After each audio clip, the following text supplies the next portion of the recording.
So, after that in WCW, we know the kind of trials and tribulations you went through. The Goldberg thing didn't work out the way you wanted it to. You were going to leave. You go to WWF. And then in those kind of first few months, it's a bit, touch and go with what's going on. But I would say one of the first big matches you had in WWF that were just, big featured and everything kind of went right was the Last Man Standing match with Triple H at Fully Loaded 2000. Can you talk about that match and how important that match was to you kind of getting up the card in WWF and being seen as more than just, a mid-card comedy character or whatever? How important was that match? Triple H and I didn't get along back at that point in time. There was a lot of animosity for real because I had the audacity to come to WWE, and that people didn't like it. They didn't want WCW guys coming to WWE because they felt we were inferior. So you could do 10 things right, but if you did one thing wrong, you were under the microscope, and you were in trouble. And those guys had pull, so they would bear you to Vince. And it was just politics, right? And I didn't really know much about politics at the time, but I learned very, very quickly. And I remember Triple H, when I first got there, he said, if you ever need anything, give me a call. And I was like, oh, that's cool. And I remember we were in San Jose, and I was trying to find directions to Stockton or something like that, and I couldn't find one. I was like, I'll call Triple H. He seemed like a nice guy. He seemed like a cool guy, and he gave me his number. This will be the start of our friendship. We're going to get along. We're going to be friends. So I call him, and he's like, hello, who's this? It's Chris Jericho. Yeah? Hey, do you know how to get to Stockton? Yeah, you want to know how to get to Stockton? Yeah, buy a fucking map. And I hear this laughter in the background of X-Pac and Road Dogg. So hangs up, and I'm like, well, there goes that friendship down the toilet. So that was kind of the initial, idea there. And so there was a lot of issues between the two of us. There was a problem that I had with China that was kind of predicated by him, and I almost got fired about a month in because Vince said, the problem is I got called into a meeting with Vince, Jim Ross, and Blackjack Lanza, and that's when Vince was like, the problem with you is you're the drizzling shits. You're not worth the paper your contract is printed on. And I was like, you're green as grass. I'm like, man, jeez.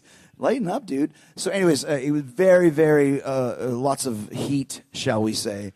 So when I finally got the chance to work with Triple H, now if you remember prior to the Last Man Standing, I won the WWF title from Triple H on Raw for like 15 minutes.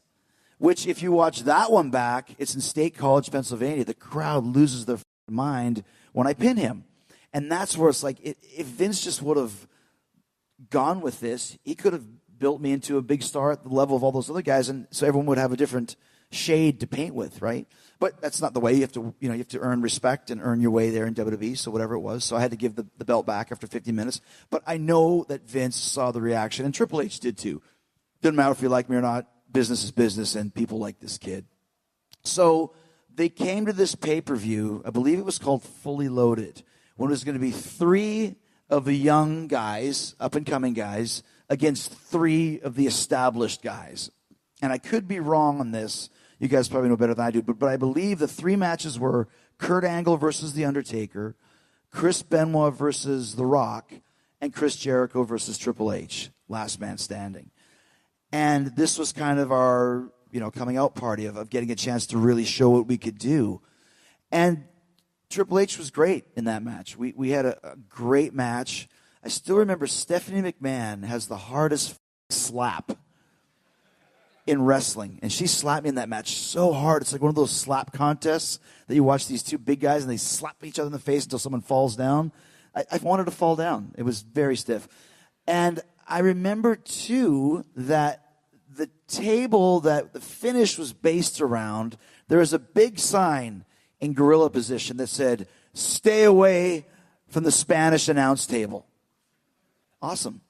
Stay away. The producers said it. The agent said it. Everybody said it. There's a sign in the gorilla, stay away. And the match before us was Chyna versus Perry Saturn. Guess what Chyna did not do? She did not stay away.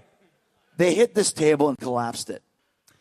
And something in my head says that maybe she might have done that on purpose because it was her ex-boyfriend that was in the next match, maybe. I don't know. But anyway, so That's our finish. And they do this right at the end, and we have like 5 minutes to come up with a new finish. It was supposed to be like a belly to back through that, something along those lines. And basically what we had to do was go to the dasher boards, which are those, like the black boards, like just basically little like fences, and do it off of that, which was really hard because it's, and Triple H and I are not the most agile of guys. And I remember like we're climbing on this thing. So, you ready? You ready? I think so. Let's go. And we finally did the finish. So the finish, we land on the table, and both guys are out. Crowd is going bananas because they just know that Chris Jericho is going to get up right 1 second before Triple H does. And at last man standing, you count to 10. And whoever doesn't answer the 10 count loses. And everyone knew that I was going to answer the 10 count, except for he answered the 10 count, and I did not, and he won. And I still look back on that and go, why would you put over Triple H, the heel, who's already been world champion multiple times, instead of the hot young upstart who just tore the house down when he won the world title and got this reaction? And it still was another little dig where it's like, if it was me, I would say, dude, put the guy over. I mean, I called Vince the first time I worked John Cena on a pay-per-view and said, Vince, let me put him over. Why? Because I think he should go over. That guy doesn't have anything. John Cena. He's got nothing that impresses me. I was like, just let me put him over. So I put him over. But that's what a veteran does for a younger guy. When the time is right, you don't do it every night. But in my opinion, that was a great night for me to go over, and I didn't. So it was a great match. It was my first great match I had in WWE, but I just feel it was the wrong finish.